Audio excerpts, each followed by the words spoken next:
All right, welcome to Buffalo Plus, Week 6. Mike Catalana, Dan What's some Fates. energy? Yeah. Well, okay, give me a second. I was about to say, It's like, wow. That was a record, team record criticism within 1.6 My seconds. goodness. I was about to pump it up because we just had a birthday. Oh, Mike Catalana turning 29 again. unbelievable. Another anniversary of that one. Huh? Just doing some laps. Yeah. No, we'll talk, though, getting into it. The Bills, Dan, as they face off against Tennessee.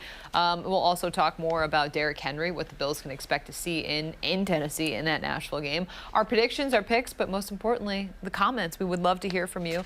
Dan, we were just up in Buffalo today. Yes. We got to experience something new as well. Got some chicken wings. Yeah, they were great. They were great. Okay, now you get quiet, really? No, yeah, wing nuts, chicken wings. They were delicious. Highly recommended. Yeah. Are they a sponsor of Buffalo Plus? Not yet. No. Not yet. Honestly, would love that. Not gonna lie. Yeah. But yeah, we're gonna talk all about it. And Mike, we know that this is a game coming up that the Bills are coming off a big win. We'll get into it, but you know, an AFC opponent on the road. Yeah. What this game will mean. This team's immune to everything. Immune. It's a good thing. Okay, yeah. I figured as much. It's but a good thing. I'm telling you. It's an interesting choice of words considering the times. Well, I'm not Kyrie Irving, okay? I get what you're saying. Yes. Though. We'll see. We'll This talk about team. motivation too. Yeah, they got a lot of motivation. Yeah. Heading into the bye week. That's another thing that's around the corner. I can't believe it's going to Well, be the you know bye what week. was heading into the bye week last year? Tennessee. Nope, Arizona. Nope. Arizona? Oh, that's right. Hail Murray. The Hail Murray. Yeah. It's all blur. It was later in the year, considerably later, right? Yeah. The bye week was like week 11? 10, 11. Yeah. All right. Yeah. We're going to start the show. We'll be right back in 1 second.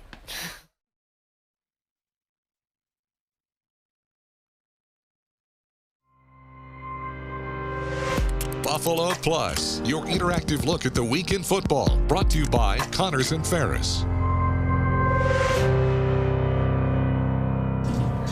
Oh, yeah. You think the Bills are feeling pretty good? Stephon Diggs at practice this week, breaking it down with a little dance moves. Buffalo at 4-1 on the season, heading into Nashville in Week 6. Welcome to Buffalo Plus, presented by Connors and Ferris, breaking it all down at practice. Look at the moves. Look at them go. That's all us right. before every show. That's literally, that is how we get 100%. ready. Ed I was Oliver. gonna say, Ed Oliver doing a little dance move as well. The Bills love to keep it loose at practice. We already know that, but we want to welcome you into the show. Dan Fates, Mike Catalana. I am Jenna Cottrell. The Bills preparing to head to Tennessee on the road to face off against the Titans in Week 6. Mike, the Bills coming off that big win over the Chiefs. Now they got to refocus. Do you think that'll be an issue at all for this team? I'm telling you, they proved it to me Sunday. Look, I was wrong. I picked them to lose the game. I was wrong about it because I didn't see them yet being that team that goes on the road against a great team and handles business and has fun, and then they get right back to work. And I thought for a while it was just lip service. You know, Sean says this, they all follow it. They're buying into this. Yep. This is really true. And I do think they had fun. We saw them in Kansas City. But then it goes right back to work. Yeah, that's the thing, is we heard all week, we had said to you guys in the Buffalo Plus YouTube channel, just the fact that the Bills were lying to you, that this wasn't just another game. And when they were winning in the fourth quarter and all seemed good, they were dancing on the sidelines. Poyer, Diggs, Hyde, they were all dancing. But then they were able to compartmentalize it. I think that's what mature teams do. I think they can understand it was a big win, it was a step in the right direction, but hey, now guess what? Tennessee is the biggest game of the season. Week 6. Because it's the next game. Well, the maturity is the word that really jumps out to me, because this team, you don't know how teams are going to handle this. And like you said, a big win on the road, that can be distracting. That can be a lot of emotion going into it. And also the power rankings. The Bills are now at the top, if not the top team in a lot of NFL rankings of the best teams in the league. And we got to talk to Stephon Diggs after practice and what he thought. And here's his insight about the Bills being one of those top teams in the league and how the Bills look at it from their perspective. Coach McDermott is y'all have spoken to him. Y'all can imagine what he's like. Y'all seen how he coaches. He's not a big rider, a high horse, or drink the Kool-Aid guy. So his first thing when he comes in the morning is stay humble and stay hungry. Like, we don't want to hear nothing about last week. We have our little 24-hour rule of, you know what I'm saying, win or lose, and then you move on from it. But he stays in a constant, like, mindset of just, we need to get better. We're not there yet. I love it. And he added that Brian Dable is the same way. Yeah. They'll get into meetings and they'll say, hey, look, we were great. We did all these things well. We did a lot of things wrong. And that's what we need to work on. And I think I've talked about kind of making a narrative for themselves to stay motivated. And I think the coaching staff does a good job at that as well. No. Yeah, I think it's because it's consistency. We've talked about this, not just the same people, but the same message all the time. You know, they do have fun. We just showed them at practice. They do enjoy their wins. They have fun. It's a 24-hour rule. They're not the only team. That's a big thing with teams. Yeah. But there's then refocusing and not thinking, well, you beat Kansas City, that means you're the great team. Because look at how they felt. They lost to Kansas City. And when they got to the AFC Championship game, they absolutely believed they could go in there and win. Now, it didn't happen, but that's the way Kansas City's going to feel if they play them again. They'll feel like they can come back and get them. And Baltimore was close to them, and Indy was close to them. Yeah. So no matter how much you win, there's still that feeling of somebody's coming for you. There's something else out there. And I still think they're on the rise up. As close as they were, they're still rising up. Well, I would agree with that too. And we got to talk to Stephon Diggs at practice. He talked so much about like those power rankings that he's like, hey, it's week 6. Like, talk to me after week 17. And I think because of the leadership on this team, there are a lot of players that are more veteran. I think of a guy like Emmanuel Sanders, but even Josh Allen, you know, him being a captain of this team, being a captain for a couple years now, the leadership that he has brought to this group. And I mean, look at the stats against the Chiefs. We talked about how important this game was in terms of Kansas City. Could Josh Allen have a great game? Mike, he went out and had a fantastic game. He did. He was in control. And I think he flipped the script on what Mahomes did to the Bills in the championship game. Mahomes was confused. Mahomes couldn't get anything going, and Allen was in total control.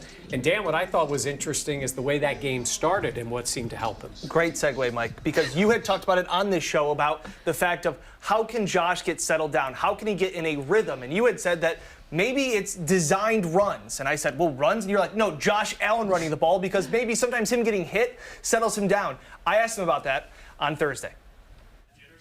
I think in the past, that's kind of helped. I wouldn't say so much now. Typically, I like to get the ball out quick and let our guys make some plays. But when I'm dropping back and I see a lane open, first thought is like, let's take it now, you know, and you never go broke taking a profit.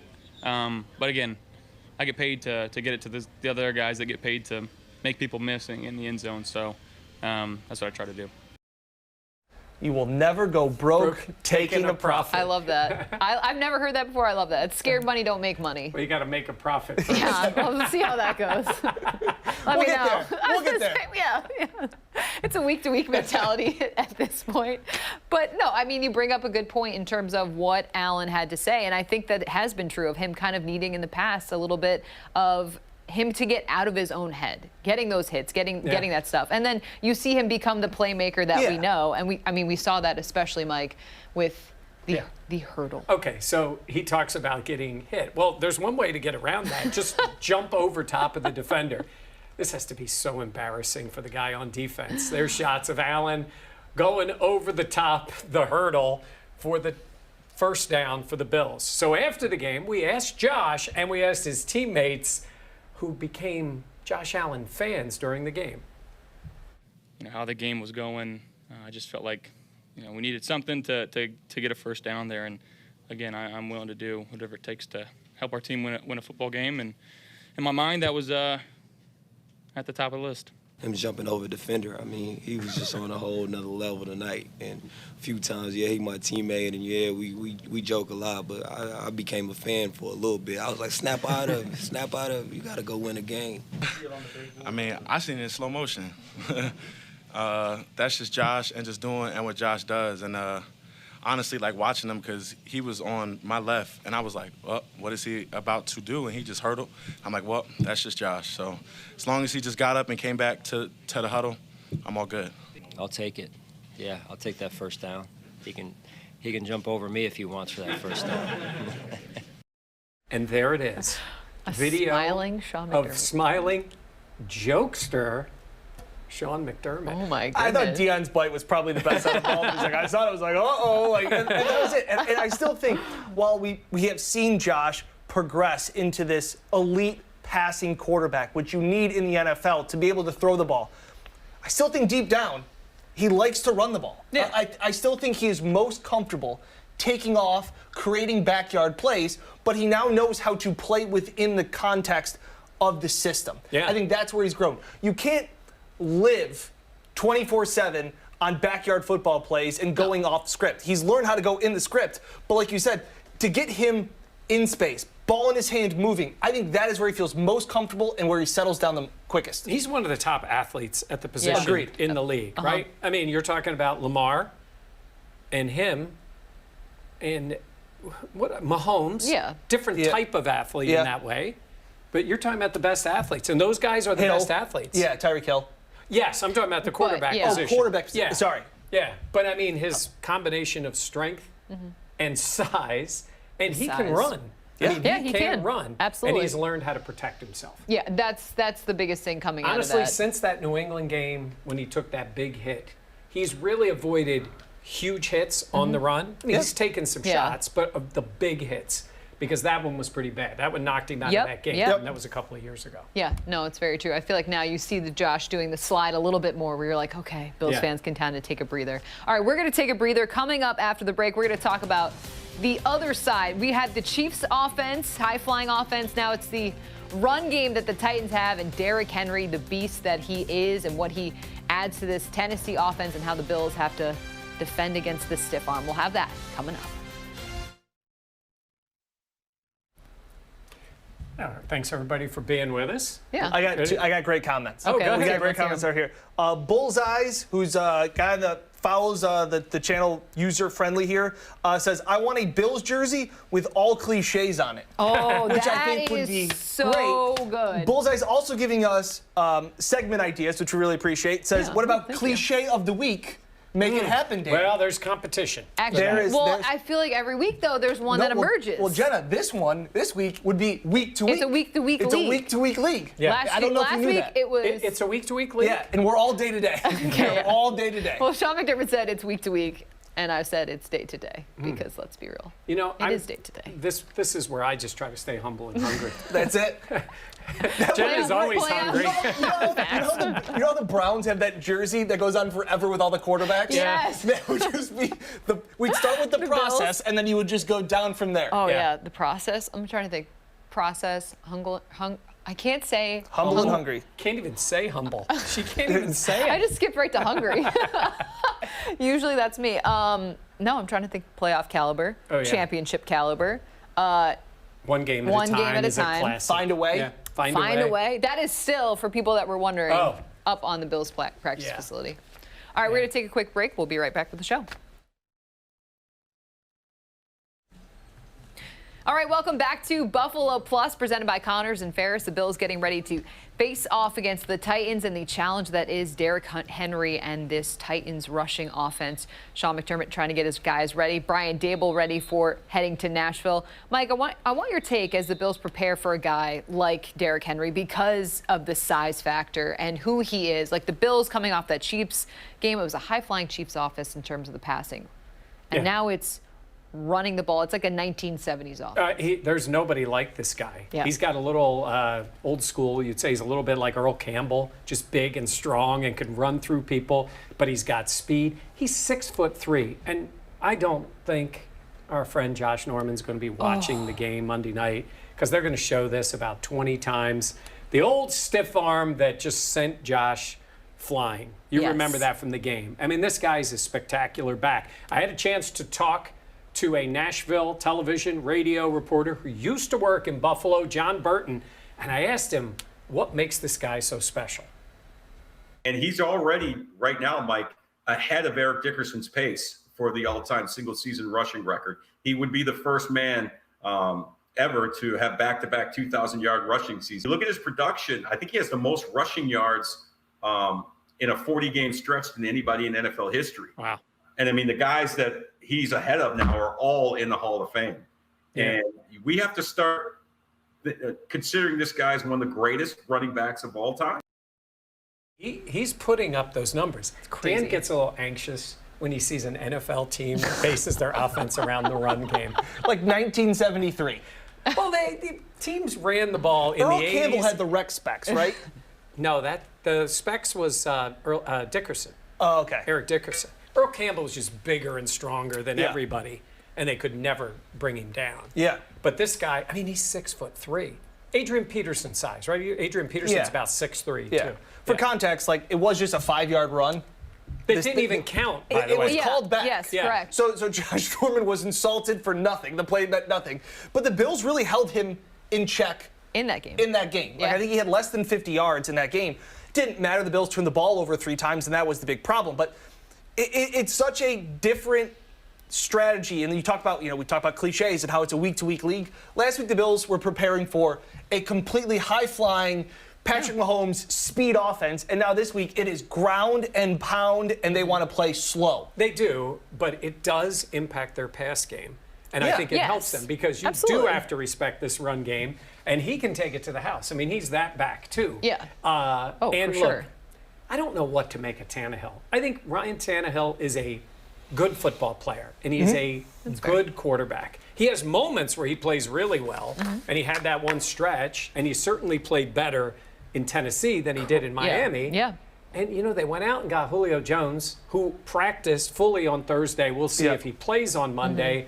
But he has been a disappointment because he hasn't played very much. Yeah, he's been on the field. And they still have A.J. Brown. I mean, they've got talent at the wide receiver position. Yeah. But it revolves around Derrick Henry. And this week, Jordan Poyer was asked, kind of in jest, if trying to tackle Derrick Henry is the least fun thing to do on a football field. It's kind of a weird question, but it's one of the better backs in the league, one of the best backs in the league, really. When you look at his production and look at what he's done throughout his career, and I'm not gonna say it's necessarily fun, but at the same time, you gotta.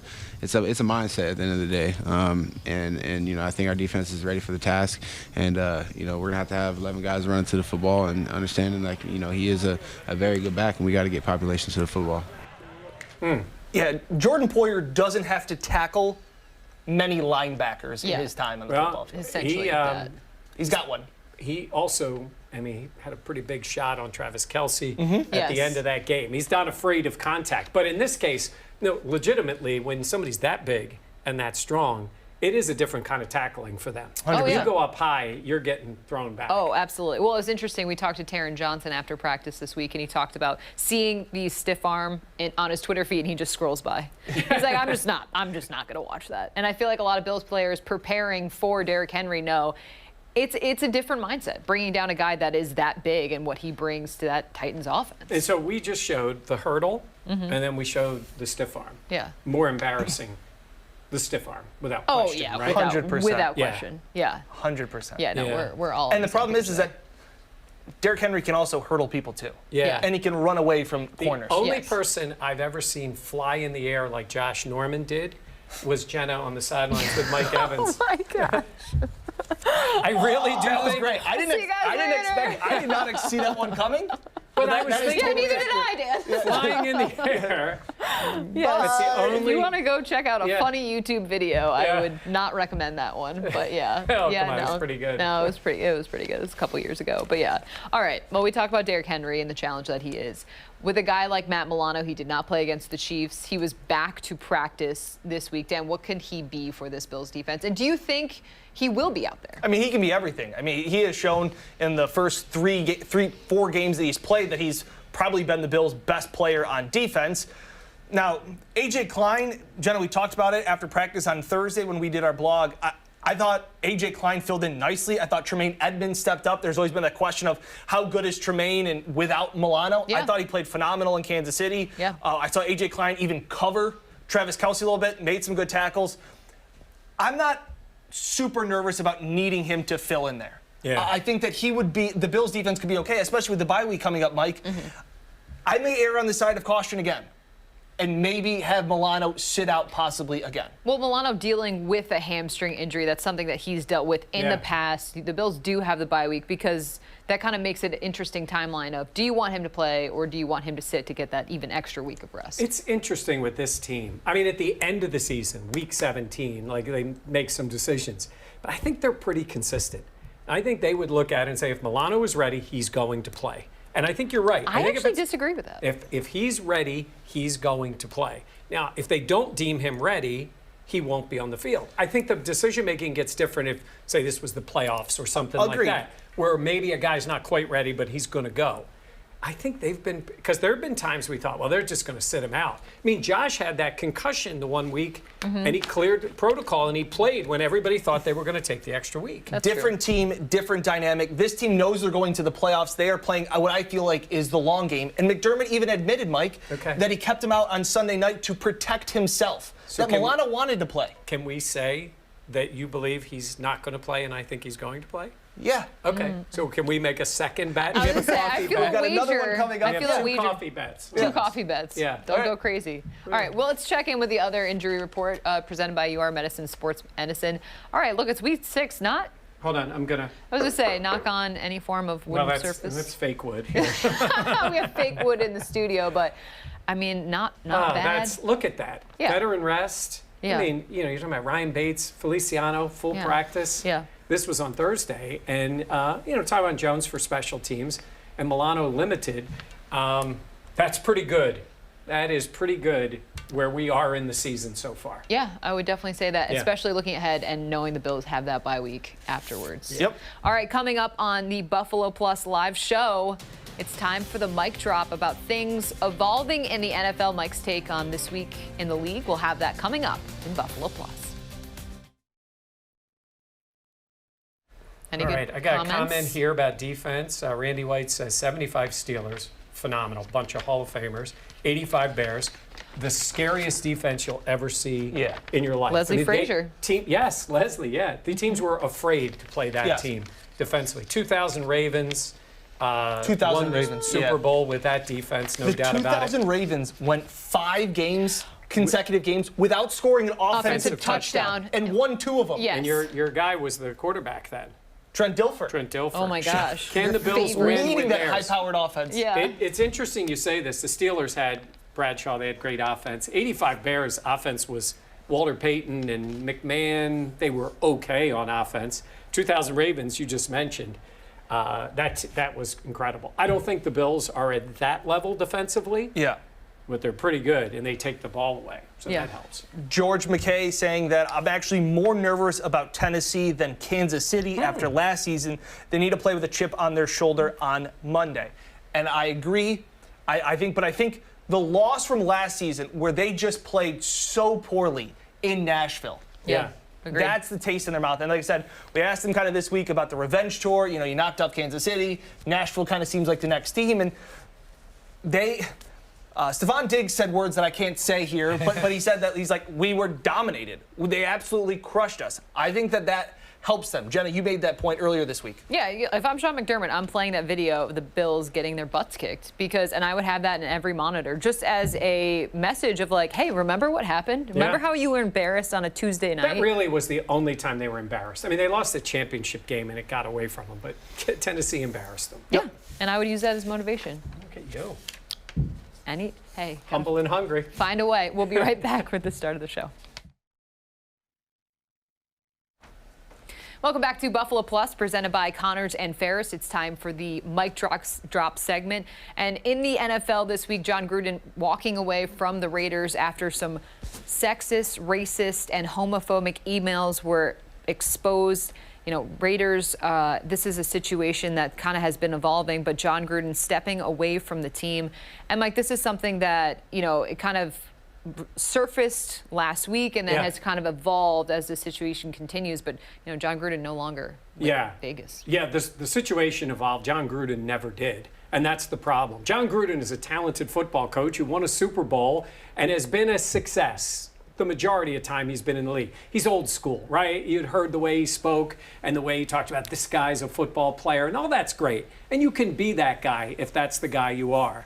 But you have to evolve as a person, and you have to become somebody that looks at people a little differently. This is not the way football was 20, 30 years ago. The world's not the place it was 20, 30 years ago. So when you look at a guy like John Gruden and what happened with him, I believe it's because he's a guy that did not evolve. And if you're a Bills fan, you look at what's happened around the league, and you just should be so thankful for having a guy like Sean McDermott. And I don't believe Sean McDermott's mind and thoughts have ever been anything like what we saw out of John Gruden. In fact, I would say I don't believe the majority of guys coaching in the NFL have any thoughts in that way, or certainly have expressed them in a public way than what John Gruden did. But I like the way Sean McDermott has evolved as a person. You know it was different when he started coaching. The way players were treated, the way coaches talked to players, at players, instead of with them. I think Sean McDermott has done a phenomenal job of becoming that guy as a coach, becoming the guy that the players have faith in, that they like, and that they respect. He listens to them. He goes out to his players. He understands them. This would never happen in the past with Sean McDermott at any point. I think he's a good man, but it certainly wouldn't happen as a football coach now, because he's evolved as a person, more and more connected with his team, and I think it puts him right up near the top. Yeah, no, I agree. I feel like his players have bought in, but that's because he buys into his players. I feel like he cares, and he's evolved and taken the criticism that they've had and kind of learned from it and grown from it, and I think you see the players respond. McDermott was asked about it this week. He is in a lot of inclusive groups for the NFL to make progress and to make change, and he didn't want to comment on it, respectfully. I think we can all respect his opinion. He said he honestly didn't know too much about the situation. What he said is, he goes, I'm not perfect. He goes, but we're trying to be better. We're trying to make the right decisions. And I think, like you said, he is striving for more, not only as a coach, as a person, as a human being, as a man, as a leader of other young men. I think it's great. And I think Brian Daboll said it best earlier this year. He said, players don't care how much you know until they know how much you care. And I think that works for Sean McDermott. That is the perfect way to put it. And we know that he's someone that these players will play hard for. Yep. It's fun to see, and heading into Tennessee coming up, like we talk so much about our predictions for this game and what it means. And we talk about these guys playing for Sean McDermott, but we also wanted to hear from our sponsor, Greg Connors, because he has some insight as well as what this game could mean, not just for this week, but also weeks down the line as well.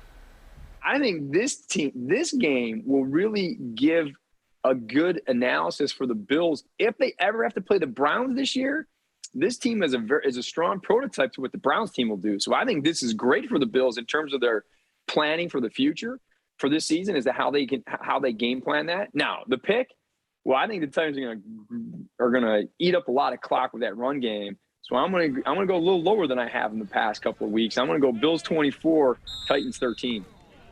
All right, you heard it there. And coming up after the break, we'll have our picks and predictions as the Bills head to Nashville for Monday Night Football.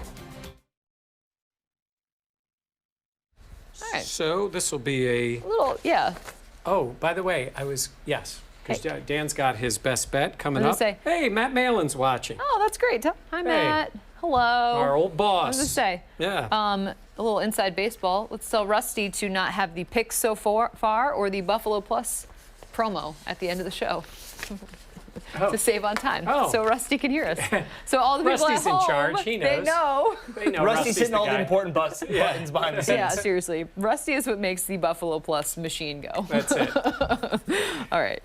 I'm trying to. Any good comments we got? Drop actually a comment of what your prediction is for this game, because we're all kind of across the board on this one in terms Matt of the score. just said, another Matt said, do we know Matt Milano's status? And at this time, I would say he would be listed as questionable. I think it's going to be that decision before game time. I think it'll be a game time decision. So 90 minutes before the game, Dan will officially owe me a coffee. Troy McClure says, rest Milano. Eric says, who cares if he plays? George McKay says, I'd rather Milano rest if he isn't 100%. And I think Eric's comment goes basically back to the fact that the defense looked really good and didn't need him. I think it's always better to have more of your talented players on the field if possible. I don't think we're at the point yet where this defense goes, Matt, we're all good. Yeah, we're good. We're fine. I will say, I just feel like for Milano, I feel like he's going to want to play regardless. Like, if you ask him, he's going to be like, yeah, no, I want to play. I will say, to Dan's point and your point, hamstring is one of those. Yeah. He's got to be running well. If he's running well, he's going to play. Running well. It's like a motor. It's not my car, hopefully. That's a little inside joke as well. Well, I think it's pretty much outside now. That's true. All right, we'll be right back with the Welcome back to Buffalo Plus, presented by Connors and Ferris. All right, the Bills getting ready to head to Nashville. They're looking for their 5th straight win. We know they have a lot of momentum coming in. And Dan, your best bets, they have a little momentum as well, huh? Lost last week, but to get back on track, Overall. first time I'm taking points. Take the over in the Chargers-Ravens game. The Ravens can't stop anybody, but they run the ball really well. Chargers worst in the league at run defense. Wow. All right. Because that Chargers game was like 100 points last week. Yes. Yeah, that was a wild game. All right, Dan, let's go to your predictions. Look, I think the Bills' offense is just running on another level right now. I have them winning this one on the road in an impressive fashion. Again, look, I don't think this one's actually even going to be that close. I got the Bills putting up 40 points in this one. They hold them to 17. Big win for the Bills. Ooh, all right. I also have the Bills winning this one. And just to remind everyone, Dan and I, 4-1 on the season. Mike at 3-2. So just want to make sure everyone's clear Just on get this. to your pick. But I have the Bills winning this one. I agree with Dan. I think the Bills offense is rolling. If I'm Sean McDermott, I'm showing that video of the Bills blowout loss last year. I'm reminding this team that they need to come in focused to Nashville. And because of that, I have the Bills winning at 38-21. All right, Jenna's right. I got it wrong last week. I'm back on the Bills this week. They're going to win. I've got it 27-20. I think the Titans are going to do everything they can to keep the ball out of Josh's hands. I think the Bills are in control the whole way, but they win it. And we'll be in Nashville to see it. We will be in Nashville. Mike and I will be making the trip. So we are 4-1 and then 3-2. But this week we are all going Bills once again. For all your updates, be sure to subscribe to Buffalo Plus. For Mike, Dan, I'm Jenna. Thanks for watching.